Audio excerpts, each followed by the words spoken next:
And in the bottom left part of the map here today, it is from Day 9 Letter Clan's our green Terran player, DaveSprite.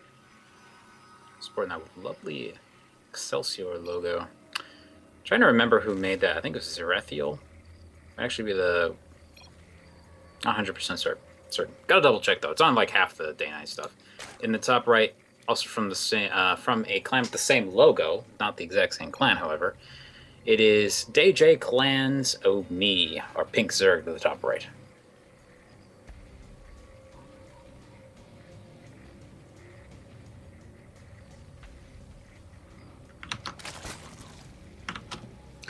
So, I have to say right now, this is kind of an interesting, like I said, this can be a very interesting map for some very interesting shenaniganry. I mean, that pretty obviously right now we have two SCVs moving to the top part of the map.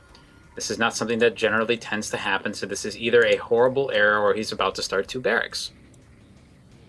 Probably one, and then the other. He's going to have enough money in them right now. Bam, goes down number one. Will we be seeing number two?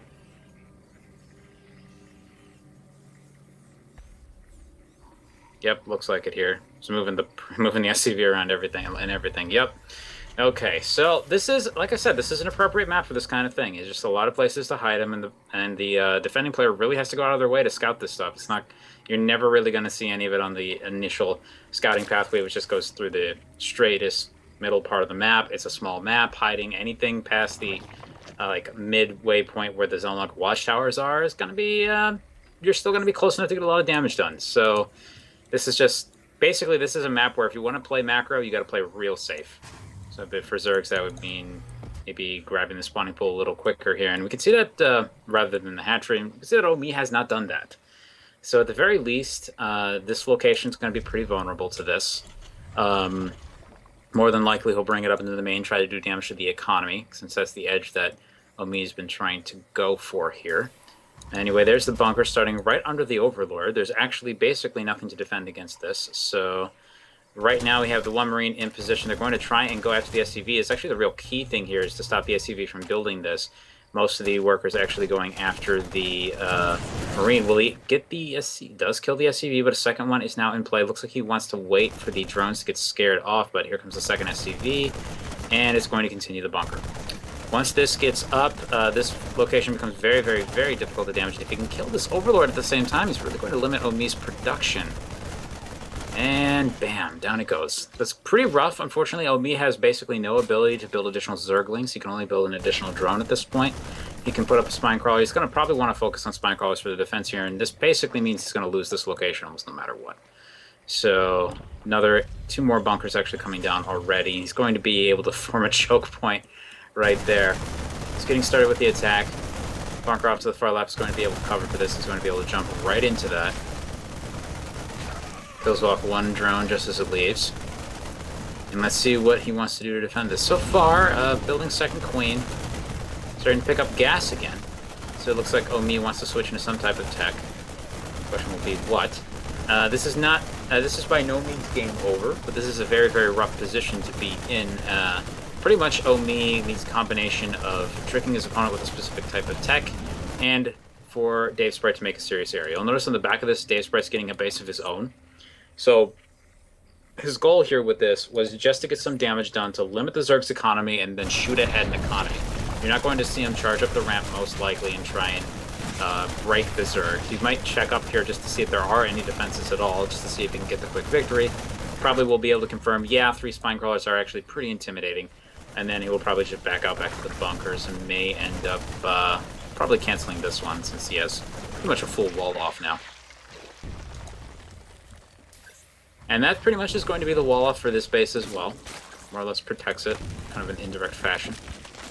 And 2 gases now coming up for DaveSprite. It's going to allow him to jump into another form of tech beyond Marines. We'll see what he has in mind. We've noticed he's been a pretty big fan of mech in some of the games that we've seen him play. It'll be interesting to see whether he picks up that again. Does not save the SCV right there. Could have put him into the bunker. Easy to forget that.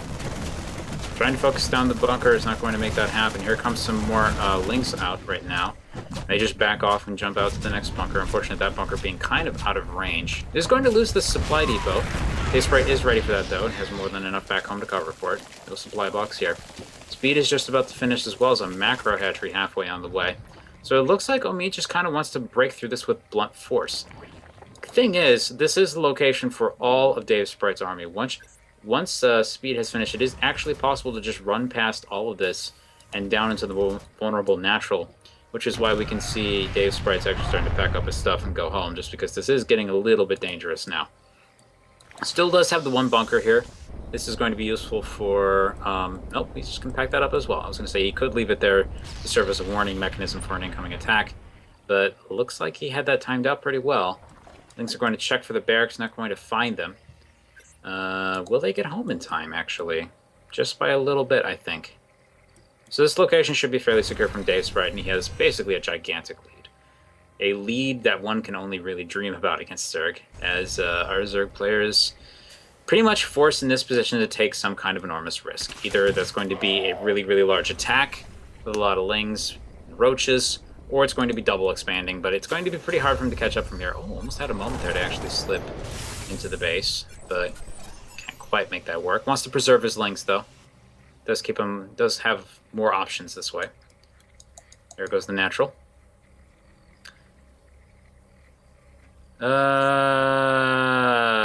Yes, dial up. It is currently being streamed by Zero. It is upwards of 720p at the moment. Whatever issues you are having, please lay them out for us. Maybe we can see if there's something we can do about that. Otherwise, for the meantime, we are going to basically just sit tight and wait to see what happens. This is the way a lot of games go with cheese. It actually doesn't, despite the way a lot of people think of cheesy, aggressive plays, they don't usually end the game right away. I mean, they can, but with a lot of players, it just is usually used to secure a very, very powerful advantage. And you can see here, the army's actually not in position at the moment. Again, Omee looking for an opening to do some attacks there. Doesn't see it, but he does get an idea of what kind of wall off there is there, as well as what kind of tech his opponent has. Just hasn't seen combat shields, didn't see stim used. So for the meantime, things are beginning to stabilize a little bit for our Zerg player. He's still behind economically. He'd prefer to be a base ahead in this situation. He is not, and he is behind by 11 workers. With Hellions coming out, that's going to be able to do a lot of damage to these lings that are basically the only form of defense that Omee has at the moment. Once roaches come out, that'll help out a little bit, but we have marauders coming out on the back of that. So basically right now, DaveSprite is building an army that can pretty effectively counter everything that Omee can build right now, at least until he jumps up into the next form of tech, whatever that may be. Spire tech, it looks like. Building that over in the natural. So this is one way to get a potentially good advantage. I actually kept it outside of the range of the scan as well, though DaveSprite may be pretty... he probably will be pretty suspicious of this, just because he did see a spine crawler being built. He sees 3 more already there. And basically, whenever you see a Zerg player putting up that much in the way of static defenses, you're often thinking to yourself, where's this guy's gas going? He's spending it on something, but it's not going into his units. So here comes the attack from DaveSprite. This is going to be very powerful. There's really a lot here that can effectively deal with this. Pretty much, Omee wants to... looks like he wants to run around the army, perhaps, or perhaps surround it in front of the spine crawlers. There are 3 Hellbats in there, 4 Hellbats. This is an extremely, extremely powerful army against what Omee has right now. Lings do get in there, unfortunately. Most of them dying immediately to the Hellbats. And actually, given the amount of static defenses here, I think Omee can hold this. It's going to be kind of close, and he might lose a few workers if he doesn't get them out of there. But he has just so much in the way of defensive firepower here that he's going to force this Terran army back. Some reinforcements coming up now, but there just isn't any more cover for these units. So he can try and bust in back again, but it looks like instead he's just trying to take the opportunity to take out some of the creep. So once again, putting pressure onto the Zerg, forcing the Zerg to make a lot of army units, spend a lot of money on defending himself where he'd rather be spending it on drones and building up this Mutalisk count that we see he started here. And pretty much just putting pressure on his opponent. Did lose a lot doing that, though. So this is a little bit of an awkward spot for our Terran player. Back home, he has basically no defenses against this. So if the Mutalisks are able to get across the map without being discovered, they will do a lot of damage. Scans coming down all over the place here. It's still just short of the spire. Actually doesn't look like DaveSprite has seen that at all yet. No, he did pick up on a building actually being back there, but he doesn't know if that's a spire or if that's a defensive structure, so he hasn't reacted accordingly. Here comes a attempt at picking up a third. Mutalisks still hanging out in the corner here, and here they go for the attack. Kind of unfortunate timing, really, as a lot of the army is going to be coming back here, but there's basically no anti-air. There's a lot of Marauders and a few Hellions. Well, formerly Hellbats as well, not only Hellions. And once these guys are here, there's just nothing for him to defend with this. I mean, his whole army's going to wander in, and it looks like Omee for a second is like, wait a minute, you have nothing to shoot at me. I guess I'll just attack your army then, or your SCVs, because you can't basically do anything to stop me. And with this move, Omee may be able to even out this game a little bit. You can see back up here, he is building missile turrets, so this location and a lot of the production structures will be defended. But at least in the short term here, these Mutalisks have free reign over this area. There are some Marines joining the fight now, though. Decent micro from Omee, keeps most of the Mutalisks alive, does lose one, kills a lot of the units that come out to defend. But here comes another wave of Mutalisks here, and he's actually just about to burrow to Widow Mines. Omee, get out of there! And he does.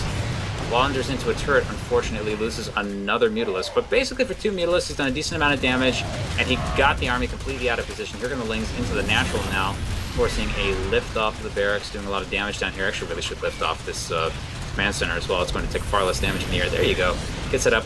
Unfortunately losing his +2 weapon attacks that was researching right there. And now has an enormous problem where basically the Hellions are fighting with Lings out in the middle of the map. These Lings are still doing a lot of damage here. They shut down this space, and now they're going to come back to, looks like, fight with this Hellion ball. Now, Hellions cannot dive straight into Lings like this. They've got to kite them, and unfortunately they've been surrounded. Not in Hellbat mode either, so they can't really deal with this, and the army actually just gets slaughtered. Wow, despite a very successful attack by our Terran player earlier in the game, things are starting to get a little bit grim for him here. Ooh, Widowmine actually goes off against the Overseer, which unfortunate for Omee, meaning that he can't really deal with additional Widowmines if there are any in the base, but on the plus side, didn't lose any of his Lings initially to this. He's coming up to do damage to this command center that's up here. Now he's going to work on the defensive structures, and there's a GG from DaveSprite. Wow.